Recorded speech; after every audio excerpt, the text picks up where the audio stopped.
had an engagement for Prabhupada that evening at the WRUF,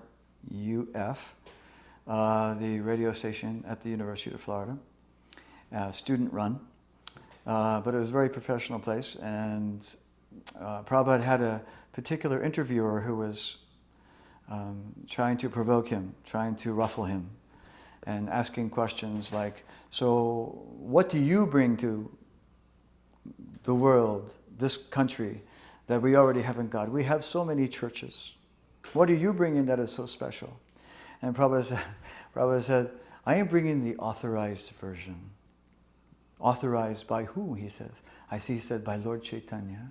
The man would never know who Lord Chaitanya was, but he said it so beautifully. He's authorized by Lord Chaitanya. And then he would continue with his antagonistic questions. And finally he said, so how would I recognize someone who is a follower of Krishna consciousness? Like that, a very strong accent. And Prabhupada said, he would be a perfect gentleman. And so then we all realized that how beautifully and what a perfect gentleman Prabhupada had just been amidst those antagonistic type of questions. So we're all just falling in love with Prabhupada at every moment because it's impossible not to. His heart is so kind, and even kind to this man who was trying to provoke him. So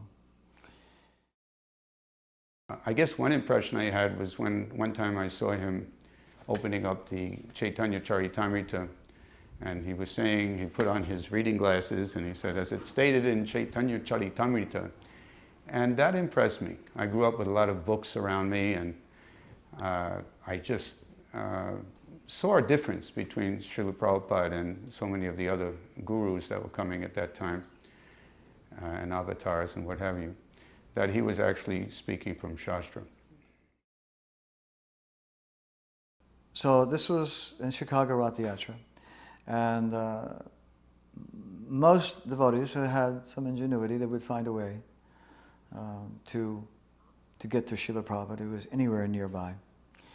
And so even money was no obstacle, because we would, collect along the way or something and get there. So it was just, I had to see Srila Prabhupada, I had to go to Ratha Yatra. So this particular event took place in his room, and again, a room conversation. And I was sitting really close to Prabhupada. It was right just 2 feet in front of him. And Prabhupada was sitting on the floor very casually with his knee up like he does sometimes, and looking so relaxed and peaceful and angelic. And right next to him was a Vyasa-san. But Prabhupada was sitting on the floor right next to the Vyasa-san. I didn't really take notice of it so much, but the reporters were coming in, and they were going to ask some questions. And they were asking about Prabhupada's cars, and why do you have so many cars, and Prabhupada gave his answers to those questions. And finally this reporter said, why aren't you sitting on that big seat? Like that, a little antagonistic, Why aren't you sitting on that big seat? And Prabhupada looked right at her and he said, because you would be envious. Boom. That was that. Didn't pull any punches at all, just because you would be envious. And then I realized that we have to keep ourselves humble and simple. We should also live simply. And Prabhupada always did all of his teaching from the ground level. He didn't have a big fancy desk with a big slab of glass on top, like we find nowadays so much these days. We cannot make ourselves artificially important. Either we're important or we're not important. You can't artificially prop it up with some... Anyway, so Prabhupada was teaching like that as soon as you put yourself in some opulence, that immediately it creates envy. It doesn't create respect, it creates envy. And so, another very, very strong lesson right there, and which should be considered every time we think that we're important. Because Prabhupada always remained the most perfect, humble person throughout everything, whenever he did anything.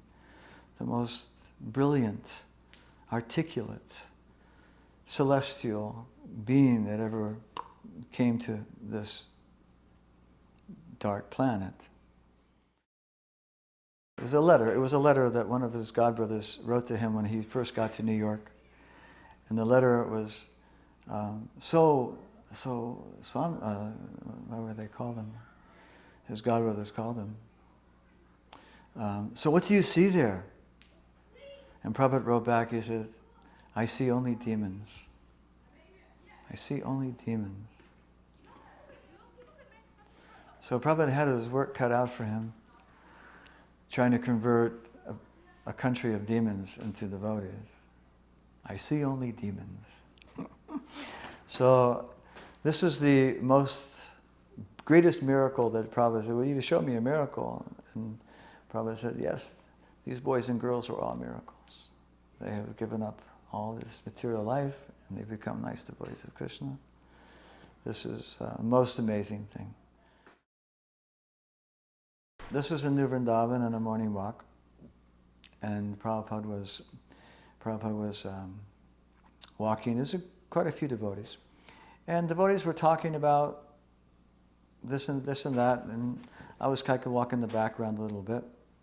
But the main topic that everybody really wanted to talk about was the war, because at that time Prabhupada said there was certain to be war, because they have made all these weapons, they will use them, and so being young in our young bodies, we were eager to protect them and find out ways to try to avoid getting the bombs dropped on us. So farm projects were springing up everywhere like that. It was that time.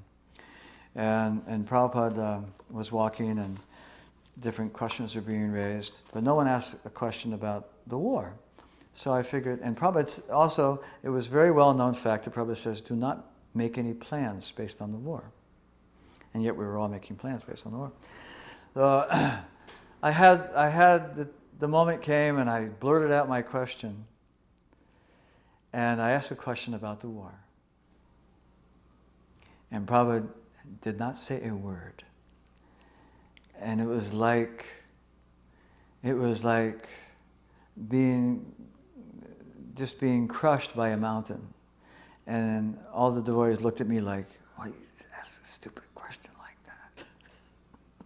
Prabhupada doesn't want to do that. That's what was in their faces, you know. And Prabhupada never answered the question. I just felt so, why did I ask that question, you know? Prabhupada, we already know that Prabhupada says don't make any plans based on the war. Why am I repeating another question about the war? So it was very instructional. I never mentioned the war again, not to anyone. That topic was finished in my life. So that's how that was instructional. So. Je anilo